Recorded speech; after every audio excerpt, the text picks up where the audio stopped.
The morning air recyclers hummed softly as Jake Martinez stepped through the gleaming doors of the Galactic University's premier fitness facility. His worn gym bag looked almost primitive against the pristine chrome and crystalline surfaces that stretched before him. The exercise complex was a marvel of alien engineering, equipment that seemed to shift and adapt on its own, holographic displays showing biometric data in languages he couldn't read, and an atmosphere so perfectly controlled it felt artificial. "Welcome to Advanced Physical Conditioning," came a melodic voice that sounded like wind chimes in a gentle breeze. Professor Veltar glided toward him, her translucent blue skin rippling with bioluminescent patterns. She was Altairian, graceful, ethereal, and currently regarding Jake with what he could only describe as polite terror. "You must be the human exchange student."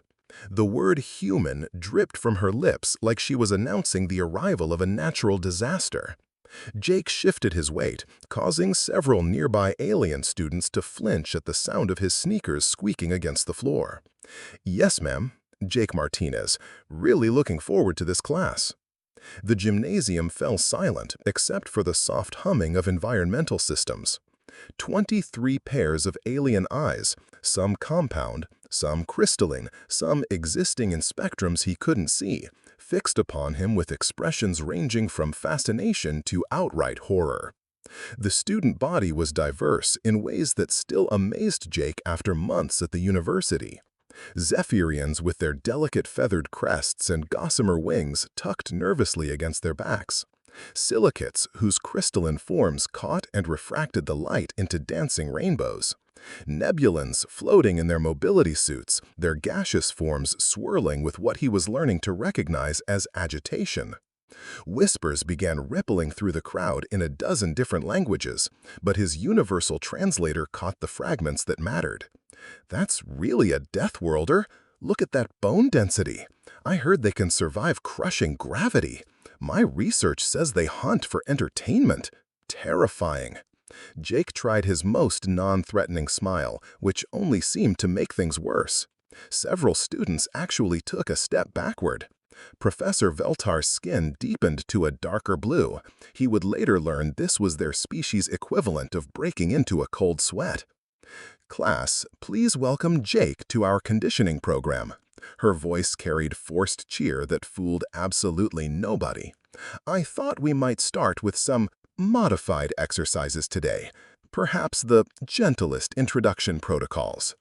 "Actually," Jake interrupted, setting his bag down with a soft thud that somehow sounded ominous in the silence, "I'd really prefer to try the regular routine first. You know, see what you all normally do, get a feel for the class dynamic." The silence that followed was so complete, Jake wondered if the universal translator had malfunctioned. Finally, a Zephyrian student, his name badge read Crixnal, raised a trembling wing arm.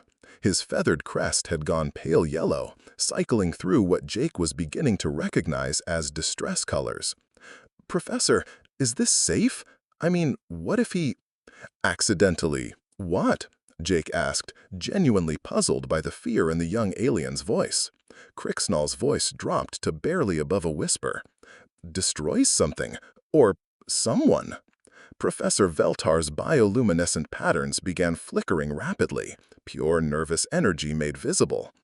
"Perhaps we should review some basic safety protocols first." Professor Veltar's voice trembled slightly as she announced, "We'll begin with our standard gentle mobility exercises." She gestured toward an open area where holographic markers indicated positions for each student. These movements are designed to activate muscle groups safely while maintaining optimal energy efficiency. Jake watched in fascination as his classmates began what could only be described as the most elegant warm-up routine he'd ever witnessed. The Zephyrians moved like living poetry, their feathered limbs creating graceful arcs through the air with movements so fluid they seemed to defy gravity. The silicates shifted their crystalline bodies into impossible geometric configurations, their faceted surfaces refracting the overhead lighting into cascading rainbow patterns across the walls. Even the nebulons participated, their gaseous forms creating mesmerizing swirls and spirals within their containment suits. It was beautiful. It was also, by human standards, barely more strenuous than breathing. "Your turn, Jake," Professor Veltar said, her bioluminescent patterns flickering with barely controlled anxiety. Jake positioned himself in the designated space and began with the most basic movements he knew: simple arm circles, shoulder rolls, and gentle leg swings. Exercises so fundamental he'd been doing them since elementary school physical education. Nothing fancy, nothing extreme, just standard human warm-up routine performed at maybe 30% intensity. The reaction was instantaneous and terrifying. Crixnall's feathered crest shot upright like a startled peacock, cycling rapidly through colors Jake was certain weren't in any normal spectrum. Deep purples bleeding into electric blues, then flashing to warning oranges. The silicate students began emitting a high-pitched crystalline resonance that made the air itself seem to vibrate. Their carefully maintained geometric forms wavered and cracked with what Jake was beginning to recognize as pure terror. "Sweet nebular gases," whispered Zaraki, her crystal structure actually chattering like teeth.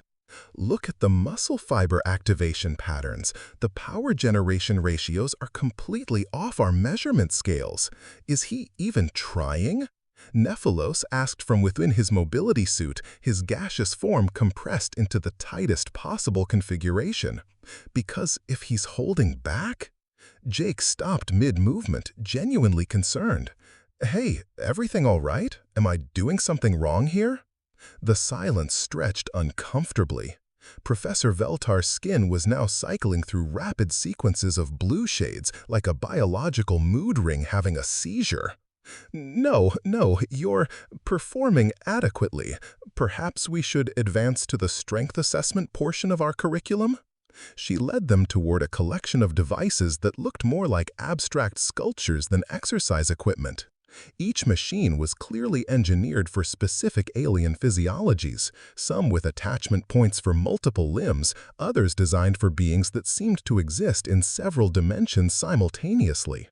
"This is our universal strength measurement apparatus," Professor Veltar explained, indicating what appeared to be a chrome and crystal sculpture with various grips and contact points. "It analyzes each user's optimal leverage configuration and adapts accordingly. The current class record belongs to Torvin, 47 standard units." The impressive silicate's crystal form brightened noticeably at the recognition, casting dancing light patterns across the ceiling. "Would you care to attempt a measurement?" the professor asked Jake, though her tone suggested she was desperately hoping he'd politely decline. Jake shrugged, still trying to process why simple stretching had caused such panic. "Sure, sounds interesting." The machine's artificial intelligence performed a rapid biometric scan, its sensors humming as they analyzed his bone density, muscle mass, and leverage points. Within seconds, it had reconfigured itself for human anatomy, presenting grip points and positioning guides specifically calibrated for his physiology. Jake grasped the handles, planted his feet in the designated spots, and applied what he considered moderate pressure, perhaps 60% of his actual maximum capability. He'd learned in previous interactions with alien technology to err on the side of caution. The display screen flickered once, showing what looked like an error message in several languages. It reset itself, flickered again, displayed a number that caused audible gasps from his classmates, then promptly went completely black. The gymnasium fell into absolute silence. Jake could hear his own heartbeat, the soft whir of air recyclers, and what sounded suspiciously like whimpering from multiple species. "Did I break it?" he asked, genuinely concerned. Professor Veltar's normally steady hands shook as she frantically worked her tablet, trying to coax the strength measurement device back to life. The machine's display remained stubbornly black, occasionally flickering with what looked like diagnostic error codes in languages that predated galactic standardization. "This is unprecedented," she muttered, her bioluminescent patterns strobing with stress. "The calibration systems have never encountered readings of this magnitude. The apparatus simply isn't equipped to process." Process what exactly? Jake asked, watching her growing panic with increasing concern. Deathworlder physiology, Torvin said quietly, his usually brilliant crystal form dimmed to barely visible levels. The stories we heard during orientation, we assumed they were exaggerated, propaganda, perhaps, or mistranslated data. Jake felt a chill that had nothing to do with the climate-controlled environment. What kind of stories? Crixnell's feathers were still cycling through distress colors, now adding what appeared to be patterns Jake had never seen before. Deep crimsons shot through with silver streaks. That humans can survive crushing gravitational forces that would liquefy most species. That you endure atmospheric compositions that are literally toxic to civilized life.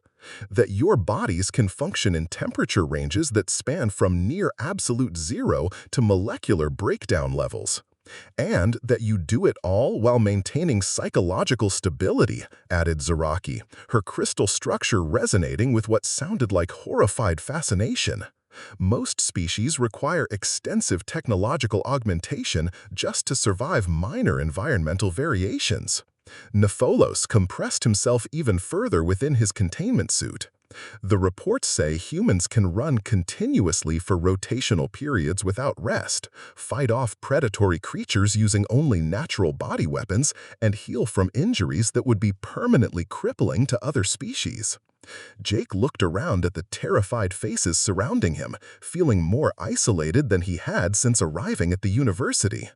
Look, I understand this might seem scary, but I'm really just normal, for a human anyway. I'm not some kind of super soldier or enhanced specimen. That, Nepholos whispered, is exactly what makes it so terrifying. Professor Veltar finally managed to reboot the measurement device, its displays cycling through startup sequences. Perhaps we should redirect our focus to cardiovascular conditioning, something more manageable. She guided them toward a spiral track that wound around the gymnasium's central area, its surface marked with holographic pacing guides and biometric monitoring stations. Standard endurance assessment. One complete circuit around the facility. The objective is maintaining steady exertion without reaching dangerous stress levels. Jake watched as his alien classmates began what could generously be called a leisurely stroll. Their movements were controlled, measured, clearly designed to avoid any risk of overexertion. He fell into step behind them, matching their pace exactly. "This feels more like a recovery walk than actual exercise," he commented to Crixnell, who was moving with the flowing grace characteristic of his species. Crixnell's head whipped toward him, eyes wide with something approaching panic. "You're not even breathing heavily. Your cardiovascular system isn't showing any signs of stress response." Jake realized it was true. While his classmates were displaying various indicators of exertion, color changes, increased electromagnetic emissions, visible fatigue responses, he felt like he was barely moving.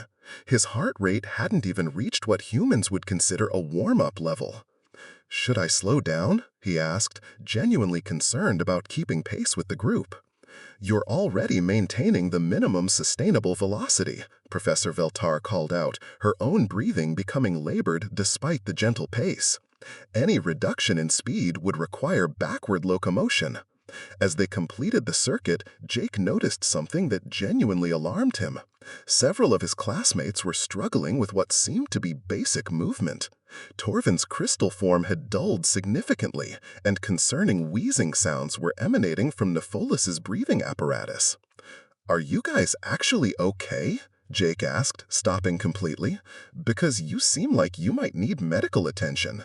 "We're functioning within normal parameters," Crixnell gasped, his crest feathers now a concerning shade of gray. "Just standard exercise protocols." Jake studied Professor Veltar, who was leaning against a support wall and attempting to conceal her obvious exhaustion. A horrible realization began forming in his mind. This isn't really a fitness class in the way humans understand it, is it? He asked quietly. This is more like physical therapy? The profound silence that greeted his question told him everything he needed to know.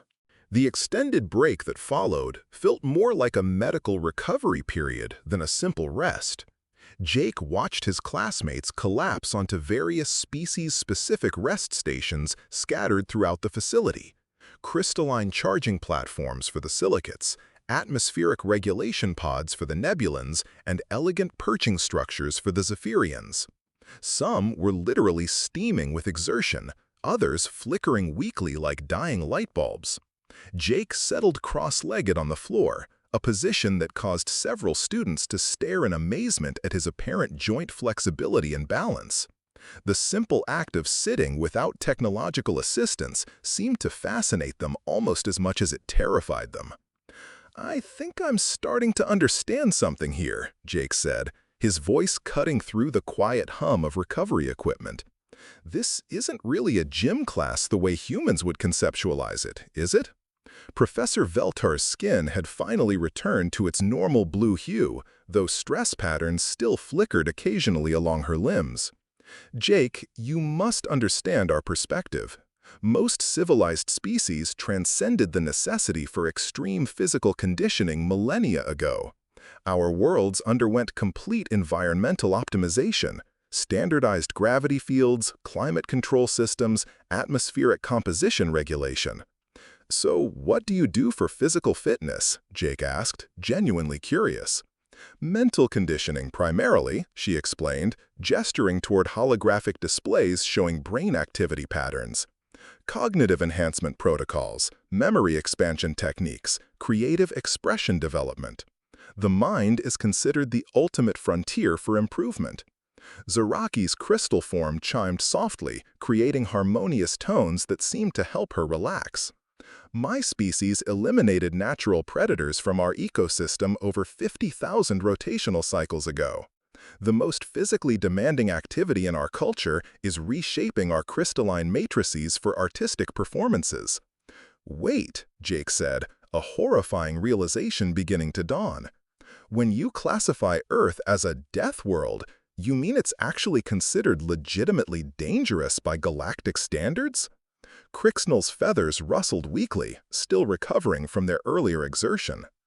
"Jake, your planet experiences meteorological phenomena that can kill without warning. You have fauna that actively hunt other fauna for sustenance. Your flora includes species that produce toxins capable of causing system-wide biological failure. Water literally falls from your atmospheric layers. And the gravitational force is so intense it would crush most civilized species within moments. Your entire evolutionary history is a continuous struggle against environmental hostility," Nephilos added from his containment suit, his gaseous form slowly expanding as he recovered. "You didn't just survive these conditions, you became the dominant life form. Without genetic modifications, technological augmentations, or external assistance. You're essentially biological weapons systems," Torvin said, not unkindly, but with the tone of someone stating an obvious scientific fact. "Engineered by natural selection to be virtually indestructible." Jake felt a strange combination of pride and profound isolation settling over him. "But I don't want to be intimidating. I never intended to make anyone afraid of me." Professor Veltar approached carefully, maintaining what she probably considered a safe distance. "Jake, may I inquire about recreational activities on your homeworld? What do humans do for entertainment?" "Oh, typical stuff. Hiking through wilderness areas, swimming in natural water bodies, rock climbing, martial arts training, competitive sports." Each activity he mentioned caused visible distress among his classmates. Crixnell's crest feathers went completely white. Zaraki's crystal structure began resonating with alarm frequencies. "Rock climbing?" she whispered. "You voluntarily scale geological formations? Swimming? In uncontrolled water environments?" Crixnell's voice carried pure disbelief. "What exactly are sports?" asked Nephilos, his confusion evident even through his suit's translation systems. Jake attempted to explain football, basketball, boxing. By the time he described extreme sports like skydiving and mountain climbing, Torvin had literally dimmed to barely visible levels. And humans engage in these activities voluntarily? For pleasure? Professor Veltar asked faintly. Well, yeah, it's fun, great exercise, builds character, helps you discover your limits and push beyond them. Your limits, the professor repeated slowly, apparently exceed our maximum theoretical capabilities. The weight of this cultural chasm settled over the group like a heavy blanket, and Jake finally understood just how alone he truly was in this galaxy. The following weeks brought a gradual shift in the gymnasium's atmosphere. Jake had begun to understand his unique position in the galactic community. He was simultaneously the most fascinating and terrifying specimen his classmates had ever encountered. A living example of evolution pushed to what they considered impossible extremes, yet somehow maintaining the psychological stability to function in civilized society. But Jake was nothing if not adaptable, and he was determined to find a way to bridge the gap between human and alien expectations. What if we approach this completely differently? Jake suggested during their next class session, having spent hours researching alien physiology in the university's extensive databases. Instead of me trying to tone down to your comfort levels, what if I helped you discover and develop your own natural advantages safely? Professor Veltar's skin showed interested silver flecks for the first time since he joined the class. What exactly did you have in mind? Well, I've been studying your physiologies extensively, Jake said, pulling out his tablet and displaying detailed anatomical charts he'd compiled. Crixnall, your species possesses incredible natural flexibility and balance capabilities that most humans could never achieve. Zaraki, your crystalline structure gives you perfect proprioceptive awareness and the ability to redistribute mass in ways that defy conventional physics. His classmates leaned in closer, their initial wariness tempered by genuine curiosity. Nephilos, your gaseous form means you have unique control over density distribution and pressure dynamics. Torvin, your crystal matrix allows for precise vibration control and harmonic resonance that could be developed into incredible stability training. Jake stood and moved to the center of the exercise area. What if, instead of forcing everyone into the same basic routine, we worked on developing these natural gifts, pushing your individual limits safely rather than settling for universal mediocrity? He began demonstrating with Crixnall, showing yoga-inspired poses adapted specifically for Zephyrian anatomy. The graceful alien discovered he could achieve positions that looked physically impossible, using his natural joint flexibility and wing structure in ways he'd never considered. His feathers began cycling through fascinated purple and gold patterns as he explored new ranges of motion. For Zaraki, Jake suggested rhythmic exercises that took advantage of her ability to shift her crystalline formation while maintaining structural integrity. She found herself creating beautiful, flowing movements that were simultaneously artistic expression and legitimate physical challenge, something that engaged both her aesthetic sensibilities and her body's capabilities. With Nephilos, they experimented with controlled pressure training, carefully regulated compression and expansion cycles that functioned like isometric exercises for his gaseous form. The Nebulan discovered he could achieve density variations he'd never attempted before, all while maintaining complete safety within his containment suit. This is actually challenging, Torvin admitted after Jake had guided him through a series of precision vibration exercises that required perfect balance and harmonic control. But it's challenging in a way that feels constructive rather than threatening. Exactly, Jake said, his enthusiasm genuine and infectious. Good challenging, not scary challenging, like the difference between climbing a mountain with proper equipment versus falling off a cliff. Crixnall's crest showed thoughtful purple and blue patterns. You're still absolutely terrifying from a biological perspective, but now you're terrifying in a helpful way rather than a potentially destructive way. Jake laughed, a sound that still made several students flinch reflexively, though now it seemed more endearing than menacing. I'll definitely take that as progress. Professor Veltar had been observing quietly throughout the session, her skin patterns showing increasingly positive responses. Jake, I must ask, how do you possess such detailed knowledge of our anatomical structures and physiological capabilities? This level of adaptation and individualization is quite sophisticated.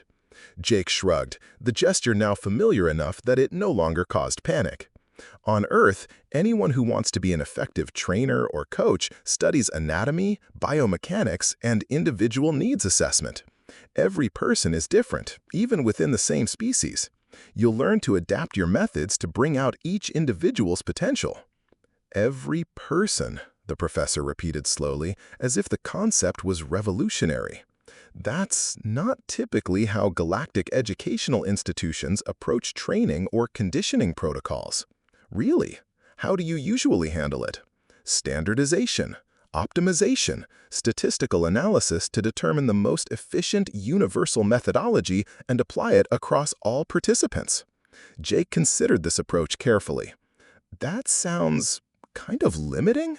I mean, efficient maybe, but limiting in terms of individual growth potential.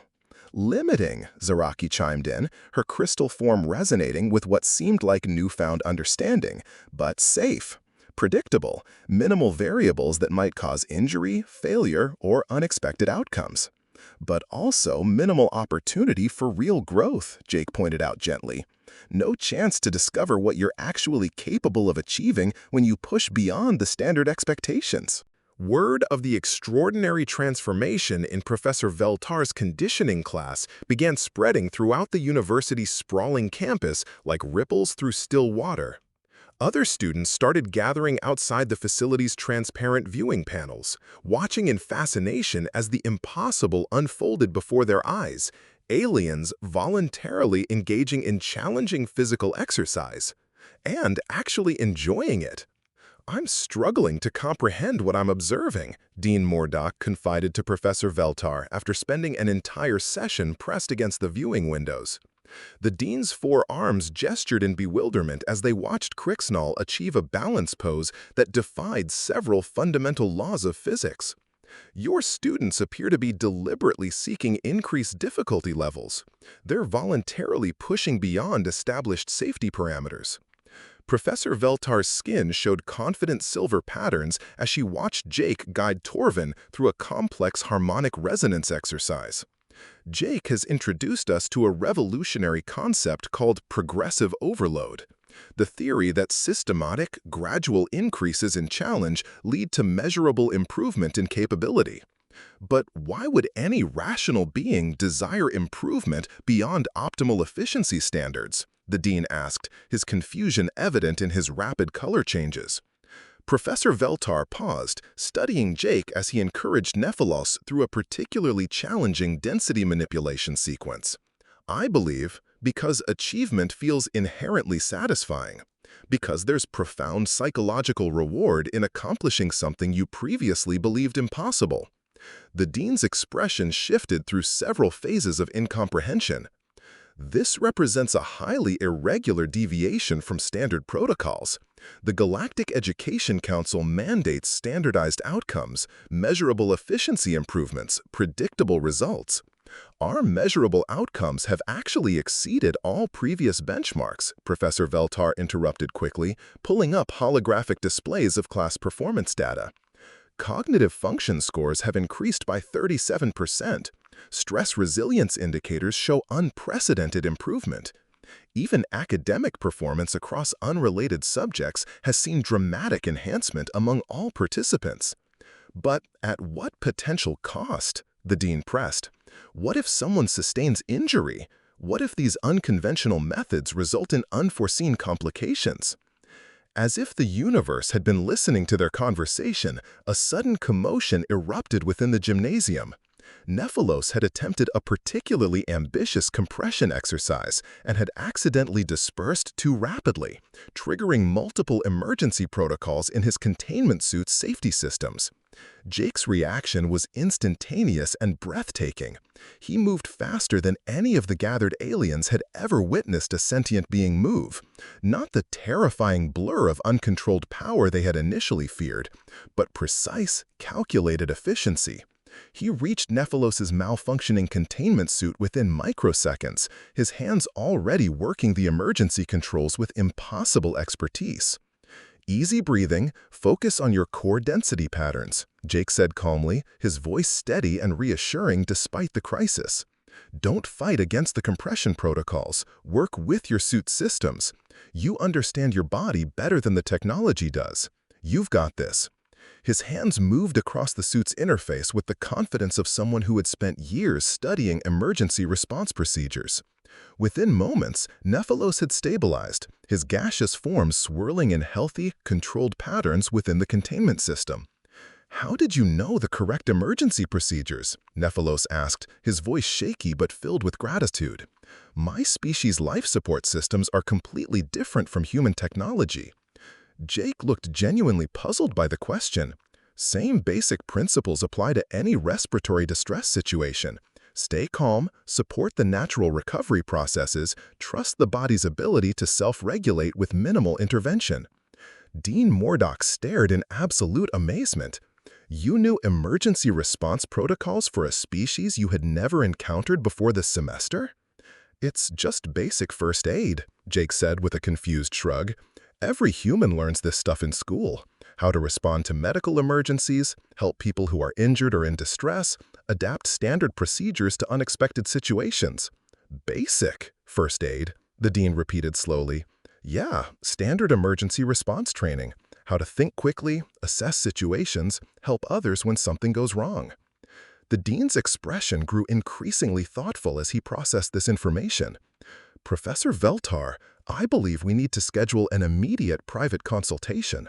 3 months later, Jake stood before the imposing semicircle of the Galactic Education Council chambers, adjusting his formal attire nervously. The crystalline amphitheater stretched above him like a cathedral of learning, filled with representatives from dozens of species. Some he recognized, others so alien they challenged his understanding of what life could become. Around him sat beings whose compound eyes tracked his every movement, whose gaseous forms swirled with anticipation, whose crystalline structures resonated with frequencies that made the air itself hum with tension, all studying him with expressions that ranged from scientific curiosity to barely concealed terror. "Student Martinez," the council leader began, her forearms executing the formal greeting gesture of her species. The translation matrix rendered her voice with ceremonial gravity. "Your unprecedented approach to physical education has generated considerable discourse throughout the galactic academic community." Jake cleared his throat, trying to project confidence he didn't entirely feel. "Thank you, ma'am. I hope that's a good thing?" "The empirical data speaks compellingly," she continued, holographic displays materializing around the chamber showing performance metrics. "Students, under your guidance, have demonstrated unprecedented improvement in physical capability, psychological resilience, and what our behavioral specialists classify as adaptive confidence." Jake nodded cautiously, still uncertain whether this was leading toward praise or expulsion. However, there remain significant concerns regarding the intensity of human training methodologies and their potential applications across diverse galactic physiologies. Before Jake could respond, Professor Veltar rose from her position in the gallery, her skin glowing with determined silver patterns. "Honorable Council, if I may address those concerns directly." The council leader gestured permission. "Jake has never demanded any student exceed their physiological limitations. He has consistently adapted human techniques to ensure complete safety while challenging each individual to discover capabilities they never believed possible. The intensity emerges not from dangerous practices, but from inspiring students to grow beyond their self-imposed limitations." Crix Null stood next, his crest feathers displaying confident gold and blue patterns. "Before Jake joined our class, I considered physical exercise something to endure until completion. Now I understand it as something to embrace and enjoy. He didn't attempt to transform us into humans. He helped us become superior versions of ourselves. One by one, Jake's former classmates rose to provide testimony. Zaraki spoke eloquently about discovering artistic expression through movement. Nephilos described newfound confidence in his physical capabilities. Torvin explained how balance training had enhanced his mental focus and academic performance. The council leader listened intently to each statement, her expression growing increasingly thoughtful as the testimonials continued. The council acknowledges, she finally announced, that human training methodologies, when properly adapted and culturally sensitized, have demonstrated measurable benefits across multiple species classifications. Jake felt hope surge through him. Therefore, we are implementing a comprehensive pilot program. Human physical education specialists will be integrated into academic institutions across the galaxy, working in partnership with traditional educators to develop hybrid training protocols. The gallery erupted in surprised conversations across multiple languages and communication methods. However, the council leader continued, raising her voice to restore order, this program requires extensive cultural sensitivity preparation. Humans must comprehend that Deathworlder physiology represents an extreme outlier, and what seems routine to your species may be genuinely terrifying to others. Jake stepped forward. "Ma'am, if I may respectfully suggest something." She gestured for him to continue. "I think the goal shouldn't be making other species less afraid of humans, but helping them understand that fear doesn't equal helplessness. Fear can teach us things. It shows us exactly where our growth opportunities lie." The council leader's 4 eyes performed the rapid blinking sequence Jake had learned indicated surprise or deep consideration. "You propose that fear itself can serve an educational function?" Yes, ma'am. Every human learns that the things that frighten you most are often the things you most need to confront. Not the genuinely dangerous things, he clarified quickly, but the challenging things. The experiences that force you to become more than you believed possible. The silence stretched across several long moments as the council processed this perspective. Finally, the council leader smiled, an expression that translated remarkably well across species barriers. "Student Martinez, how would you respond to becoming Professor Martinez?" Jake grinned broadly, and while his classmates still shivered slightly at the sight of a human displaying teeth, they also erupted in the loudest celebration the chambers had ever witnessed. Because they had learned something invaluable from their terrifying Deathworlder friend, sometimes the most profound growth emerges from the most unexpected sources. And sometimes being frightened while doing something anyway is precisely what builds genuine strength. 6 months later, Jake received a priority message from Earth. His former gym had monitored the galactic news coverage of his unprecedented teaching appointment. The subject line read, "So, how's the new career working out?" Jake surveyed his current classroom, now accommodating beings from 17 different species, all working together, challenging their perceived limitations, growing stronger in ways they had never imagined possible, and began composing his response. "Pretty incredible, actually. Turns out the universe needed a personal trainer more than anyone realized."